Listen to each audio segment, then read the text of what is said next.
Hello, I'm Henry Keane and we are UATV English with a weekly wrap-up of things that matter. Welcome to the show. Ukrainian security forces targeted Russian military infrastructure in Penza, Russia. On July 31st, a major defense industry facility in Penza, Russia came under attack. Local Telegram channels report it was the radio factory plant. Video footage shared on social media showed thick black smoke rising over the city, well visible from multiple directions. The regional governor later confirmed one of Penza's industrial sites was targeted and set ablaze, but claimed there were no casualties or structural damage. Authorities also introduced temporary mobile internet restrictions supposedly to aid anti-drone defense systems or to counter info spreading. Maybe Andrei Kovalenko, head of Ukraine Center for Countering Disinformation, confirmed the strike on the Penza radio factory, describing it as a key part of Russia's defense industrial complex. According to him, the factory produces critical communications equipment for the Russian military, including mobile command centers, automated battle management systems, radio comms for ground and airborne forces, as well as strategic missile units, upgraded command and control vehicles. Kovalenko also noted that the disruption of this facility would seriously impact Russia's military command and control capabilities on the front line. A special unit of the main directorate of Ukraine intelligence carried out a successful operation on the Tendra Spit in the Black Sea off the coast of the Kherson region. On the 9th of July 28th, Marine scouts landed on the Spit and completely destroyed the position of Russian occupiers, as well as Zond, the umbrella in English, electronic warfare system, and the Rosa radar station. The fighters planted then the Ukrainian flag. The footage you will see now is the archive exclusive footage of the Stugna unit, part of the special forces of the main intelligence directorate of Ministry of Defense of Ukraine. Assault operations in progress, Ukrainian special forces fighters clearing positions in the fields near Pokrovsk-Donetsk region. It's winter 2025. Deployment in armored vehicles, fire contact, precise maneuvers, battle management, occupiers destroyed. Then moving forward, holding positions. This is exactly how the fight for Ukraine continues. We show it today as it is summer now, and this footage going public cannot damage in any way frontline operations of the AFU and Main Directorate of Intelligence, while it can give you, our audience, a hint to understand how modern trench warfare takes place in Ukraine.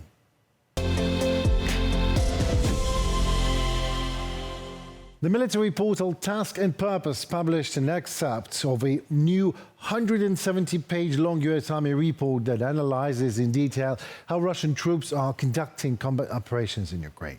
The key points are: Russian troops in Ukraine expect that tactics based on brutality and the predominance of quantity over quality can bring them success. The Russians have returned to Soviet tactics favoring mass over maneuver, quantity over quality, and brutality over precision, the report says. Russia, despite sanctions, isolation and combat losses, is quickly adapting and refining its model of warfare, which uses mass improvisation and the latest technology to maintain offensive potential far longer than many expected. Drones have become a central element of almost every aspect of the Russian way of war today. Obviously, same is true for the Ukrainian side. The Russian armed forces use various unmanned aerial vehicles that operate as one system. Some UAVs designate targets, others assault the target, the third confirm if the target has been hit. At the same time, Russian army units below the battalion level often just do not have their own drones, although they make independent efforts to solve the issue. The report emphasizes that electronic warfare and reconnaissance in Russian units are well developed and deeply integrated into combat operations.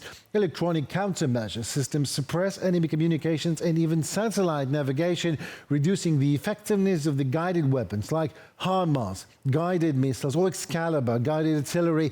GPS is jammed by Russian quite effectively. Despite the different levels of training of troops in Russian army, professional units often maintain a high level of combat readiness even after serious losses. While mobilized units often experience problems, obviously, with motivation and coordination, still, even less trained units quickly adapt and learn to survive in difficult conditions. Well, overall, this is an uncoordinated mechanism, and there is no systematic approach to management of it. With meat waves, assaults where hundreds of Russians just die, or situations when just one soldier goes to plant a single landmine and becomes easy prey, of course, for Ukrainian drones. While coordinated operations of professional units of the Russian army is a real threat and a menace indeed, and a target. As of now, Ukrainians are effectively holding the front line, and all Russian units are grinding to zero, so to say, in more or less coordinated attempts to push forward and occupy even more Ukrainian land. Still, make no mistake, Russian bicycle assaults, for example, and things like that only might look funny, but maybe it is not. So I decided to talk to someone with over 37 years of military experience in warfare to help me to find that out. It's not funny, and it's very serious, because it's not just bicycles, of course, it's motorcycles, right, and it's quad bikes. And what they're doing is very, very sensible and very usable. I mean, the aim of the Russian infantry at the moment is to push the line forward. And to push the line forward, they are using whatever means they can. In fact, someone's actually seen a horse and showed a picture of a horse, using any means they can to overwhelm the Ukrainian infantry and to go behind them, to get behind them, and then to sort of create a pocket that others can then go to just get round and isolate Ukrainian infantry. And that is what they're doing now. The beauty of using bicycles and motorcycles and everything else is that they are quicker. So they're quicker than a man walking. And that makes it quite difficult, because once you spread them out and they go quickly, often the infantry, our infantry, don't have enough capacity immediately to kill everybody. Because some of them are behind trees, behind buildings, behind everything else. And if they move faster, they've got this greater chance of getting behind. And they are doing that. So, you can be a sniper and you can say, hey, what the hell's this, a man on a horse? If that man on the horse is actually in the area which you're shooting. But if he's a kilometre to the left or a kilometre to the right, you may in a gully, you may never see him. Right. So and this is what they're playing. They're playing this swamp, this game of spread out, push, right, push, spread out, push in big numbers, get behind, and then once they're behind, following up with drones and artillery onto where they can actually understand that the Ukrainian forces are. And we are doing this. Official Kyiv confirmed a successful strike on Russian logistic hub in the city of Salsk in the Rostov region. A major railway junction was targeted, said Andrei Kovalenko, head of the Center for Countering Disinformation under the National Security and Defense Council of Ukraine. He emphasized that the railway is the main artery of Russian war against Ukraine, and without it functioning properly, the actions of the Russian army at the front line are to slow down significantly. At night, the railway and resource base of the Russians in the city of Salsk were attacked. A key logistics hub is located there. Fuel, ammunition and equipment pass through it to the front in the Donetsk region towards the temporarily occupied Crimea and Zaporizhia. Andriy Kovalenko, head of the Center for Countering Disinformation of Ukraine, on Telegram. And so it seems the Ukrainian defense forces have begun to actively target Russian railway infrastructure in order to disrupt their logistics. On July 27th, a substation in Zhutovo, for example, Volgograd Oblast, burns down, causing delays in rerouting in train schedule. Then on July 29th, the Dvoynaya substation in Oryol Oblast was targeted, also causing serious logistic problems for Russians. A train carrying fuel and oil byproducts was targeted in Salsk just as well. All that means the Ukrainian defense forces have both the physical capabilities and data necessary for such a long-range precision strikes on the enemy logistic hubs. It might also be a preparation stage for a summer counter-attack, but let's not be too hasty now and just state is a matter of the fact Ukrainian defense forces are gaining the momentum using their new long-range strike capabilities. Russia has learned to live under sanctions, but Donald Trump is changing the rules of the game. This is how Republican Senator Lindsey Graham responded to Putin's press secretary Peskov's statement that Russia had a certain immunity to restrictions and is ready for economic pressure. Graham noted that most representatives of both parties in Congress are ready to help President Trump introduce new duties on countries that buy oil and gas from Moscow.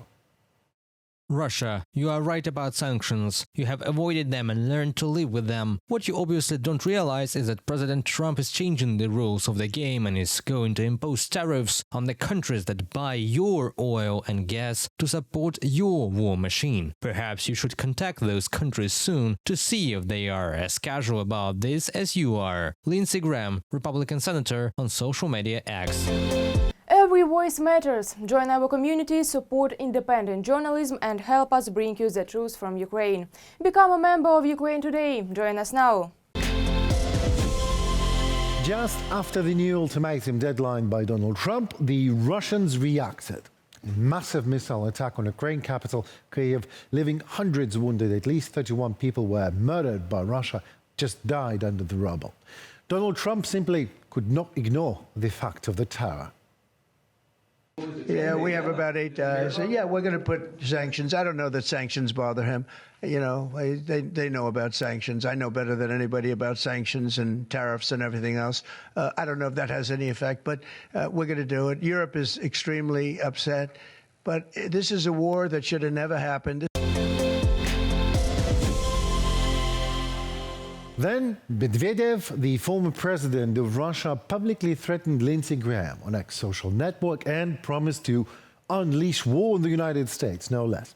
Well, his post was carefully translated and presented to Donald Trump with some Indian economy even included. I don't care what India does with Russia. They can take their dead economies down together, for all I care. We have done very little business with India. Their tariffs are too high, among the highest in the world. Likewise, Russia and the USA do almost no business together. Let's keep it that way. And tell Medvedev, the failed former president of Russia who thinks he's still president, to watch his words. He's entering very dangerous territory. Donald Trump, President of the United States, on Truth Social. If one wonders what is it, democracy after all, one might want to look on what happened recently in Ukraine. A war, or the war, better said, is the implementation of Ukrainian national craving to be free. And all the fighting with criminal Russian imperialism on the front line became even possible for small Ukraine against big bully Russia because Ukrainian people have that national trait, hypersensitivity to injustice. And when power tends to forget about that, people come out in the streets as a solid reminder we are here and we are not to be forgotten, and President hears his nation. One more thing. I spoke with NABU Director Simon Krivonos, SAPO Prosecutor Oleksandr Klimenko, Prosecutor General Ruslan Kravchenko, and Head of the Security Service of Ukraine, Vasyl Malyuk. We discussed various challenges, all of them. The anti-corruption infrastructure will work, only without Russian influence. It needs to be cleared of that, and there should be more justice. Of course, anti-corruption infrastructure will work, and it is important that the Prosecutor General is determined to ensure that in Ukraine, the inevitability of punishment for those who go against the law is actually ensured. This is what Ukraine really needs. The cases that have been lying dormant must be investigated. As a reminder what happened, Ukrainian people decided that the new anti-corruption law proposed by the president of Ukraine just waives the independence of Anti-Corruption Bureau and thus can be served as a tool for those in power for inequity and impunity. Was it the case or it was not the case? It's not even of utter importance. What is, however, of utter importance is that the president of Ukraine heard the nation, the people. That feedback that needs to be always be working in order for the power in the country to have grounds to call itself democratic and not to fade out to autocracy. It is working in Ukraine. In times of war and suffering, in times of overnight Russian shelling and killings of civilians and children every single day and night, still, Young Ukrainians just take a piece of cardboard paper and walk out in the streets so to seek for justice and for their voice to be heard, and it was heard. President Volodymyr Zelensky has signed into law the bill reinstating previously revoked guarantees of independence for the National Anti-Corruption Bureau of Ukraine, NABU, and Specialized Anti-Corruption Prosecutor's Office, SAPO, less than 2 hours after it passed in the Verkhovna Rada. I have just signed the document and it will be published immediately. These are guarantees for the proper independent functioning of our anti-corruption agencies and all law enforcement bodies in our country. It is the right decision. It is very important that the state listens to public opinion. Ukraine is a democracy. There is no doubt about it. Volodymyr Zelensky, President of Ukraine. Thank you for your time. This was a weekly wrap-up on UATV, giving you a most important update on the week. My name is Henry Keane, and I sincerely ask you to join us, like, comment, and subscribe to our channel. Stay on the right side of history and tune for more already next week. Bye-bye.